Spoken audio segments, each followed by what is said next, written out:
How to restart your Samsung phone without power button. Everybody, this is Sabrina here to help you today. So without any further ado, let's get right into the video. So first, head over to your settings. Then after that, you have to go to general management or simply search for restart,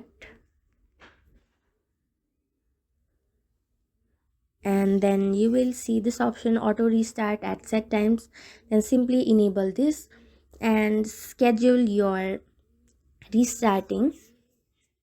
You can choose day and time.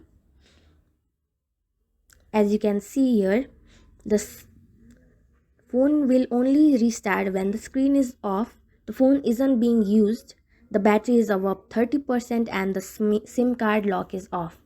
So the next option you can